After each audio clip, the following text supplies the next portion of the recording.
Okay, well, now let's turn our attention to the parasympathetic division of the visceral motor system. And we see that illustrated here on the left-hand side of figure 20.1. So the parasympathetic division, likewise, is a two-neuron connection between the central nervous system and the viscera. However, the first neuron tends to project a much longer distance than did the first neuron or the preganglionic neuron on the sympathetic side. And the second important difference about our preganglionic neurons is that in the parasympathetic division, those preganglionic neurons are found in a different location. They're not found in the thoracic cord, they're found in the brainstem, and then in the inferior end of the spinal cord, in the sacral segments of the spinal cord. So the preganglionics are found in different locations in the sympathetic and parasympathetic side, and their axons tend to go quite a different length, with the parasympathetic preganglionic axons being distributed typically to the end organ itself, where the ganglia that receive the synaptic connections are embedded in the end organ itself. Consequently, the ganglionic neuron in this system extends only a short distance to reach the effector tissue itself. So this illustration is not quite anatomically accurate in that respect. These ganglia are often embedded in the tissue itself. So the locations here are meant to be more illustrative of this relationship between pre- and post-ganglionic neurons rather than describing their actual anatomical location of the ganglia that serve the viscera.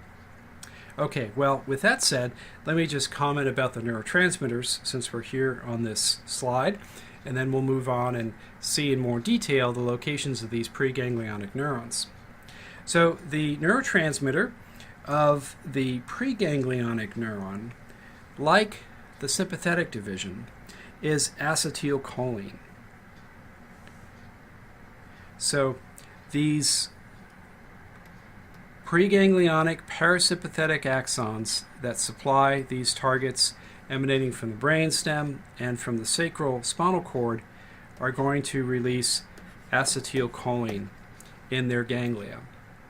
Well, the postganglionic neurotransmitter of the parasympathetic division is also acetylcholine. So acetylcholine is a prominent neurotransmitter on both sides of this system. Now, I should mention on the sympathetic side, there is one place where we know that acetylcholine is the ganglionic neurotransmitter, and that's right here in our sweat glands. So the sympathetic division is what activates our sweat glands, and it does so via the mechanisms of action of the neurotransmitter acetylcholine. But otherwise, we associate acetylcholine with the parasympathetic ganglionic neurons, and we associate norepinephrine with the ganglionic neurons on the sympathetic side. Okay, well, let's now have a look at the anatomy of these preganglionic neurons of the parasympathetic division of the visceral motor system. Looking first at the brainstem. So these neurons are found in 4 pairs of nuclei of the brainstem. And beginning in the midbrain, we have the Edinger-Westphal nucleus. Now, I hope you will recall that this is the small parasympathetic nucleus that's associated with the 3rd cranial nerve. This Edinger-Westphal nucleus is found just dorsal and a little bit lateral to the somatic motor neurons of the ocular motor complex. So we can find that in Sylvius, and I'd like to point that out in just a moment. But for now, just know that the Edinger-Westphal nucleus is the parasympathetic nucleus of the midbrain.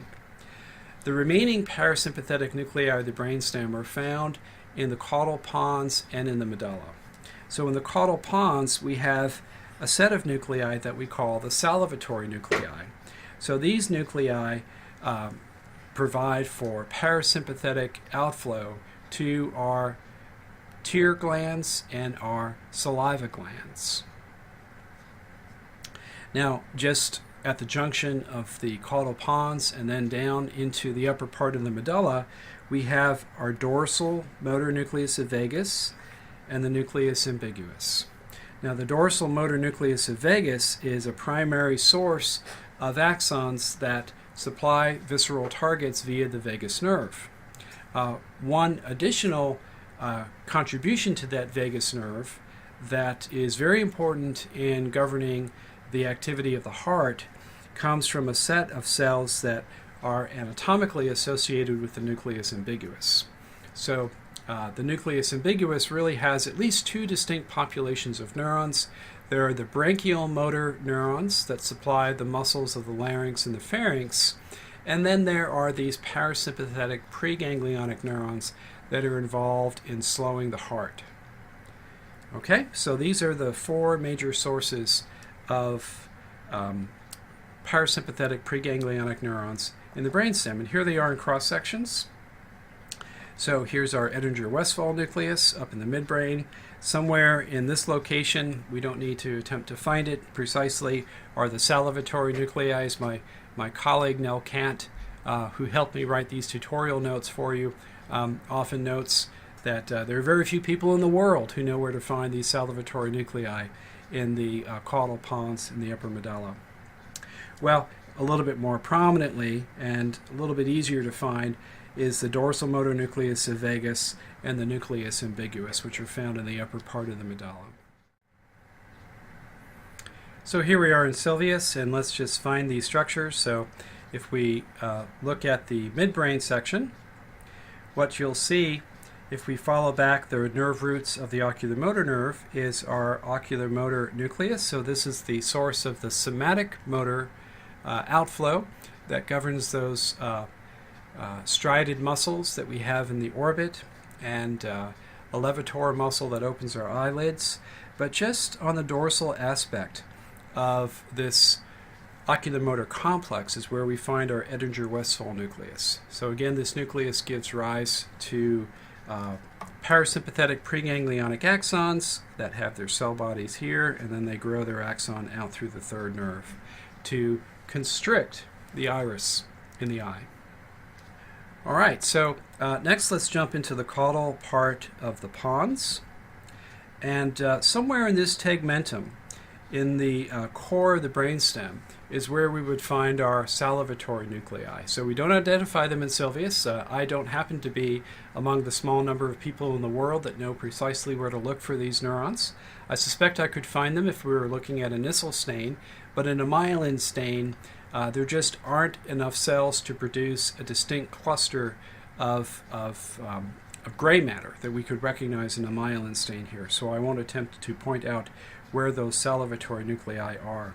However, if we go into the upper part of the medulla, maybe just go down one more section, I certainly can highlight the location of the dorsal motor nucleus of vagus. So this is a major parasympathetic preganglionic outflow that supplies for much of the innervation of the vagus nerve throughout the viscera of the thorax and the abdomen. Now, in a more anterior position in the tegmentum, we find the location of the nucleus ambiguus. And so with respect to visceral motor control, this is where we find our cardio-inhibitory parasympathetic preganglionic neurons. Well, that's it for the parasympathetic preganglionics of the brainstem. To find the rest, we need to move into the sacral segments of the spinal cord. So let's do so and find our way down to the most inferior section in our brainstem spinal cord atlas. And here we are in the sacral level of the spinal cord. I know that because there's a very large ventral horn and not much white matter associated with the spinal cord. And if we look into the dorsal column region, we find that there is only one division of the dorsal column, a gracile tract, no cuneate tract. So hopefully those cues are now beginning to register with you as you look at cross sections at different levels of the spinal cord. Okay, so we're looking for our preganglionic parasympathetic neurons, and we find them in a location that's somewhat similar to where we found a lateral horn of the thoracic cord. But in the sacral cord, we really don't have a distinct lateral horn. Rather, we just have fairly smooth outline of the dorsal horn and the intermediate gray between the dorsal and the ventral horn, and then of course a very large bulging out ventral horn. So we don't have a lateral horn, but we do have a column of cells that we can recognize as our sacral autonomic nuclei, or our preganglionic parasympathetic nuclei. So this is where they're found. Okay, so let's return to our slides and consider this arrangement in a more illustrative configuration.